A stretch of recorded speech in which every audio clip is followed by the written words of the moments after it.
My name is Brandon Smith. I'm the student ministry director here at the Well Community Church. And I had dreams of being what the Lord provided for me when I was a teenager. I wanted to be an older sibling to younger siblings.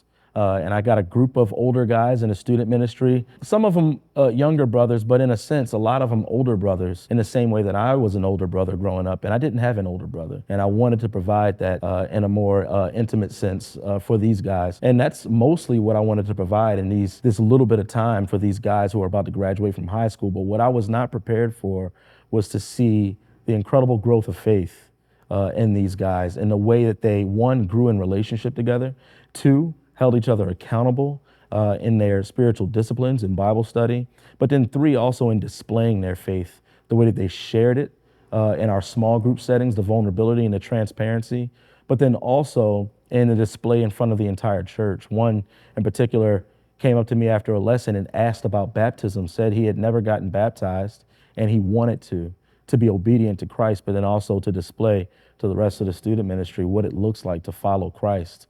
And in his testimony, to hear the fruits of what it meant for him to be in student ministry, have absorbed the teachings and the mentorship of me and the other leaders, and see God's working in his heart it was definitely a showcase of God's ability. You know, a dream I've always had in the future is to see the student ministry transform from this one blob of just kids of all ages and walks to be able to be one blob that can then be divided into smaller blobs, for lack of a better word. What do I mean by that? I mean that sixth grade is an eternity's difference from 12th grade.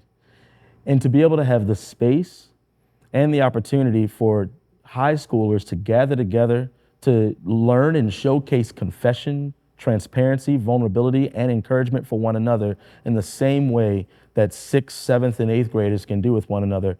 Seems like a small thing, but it's extremely incredible.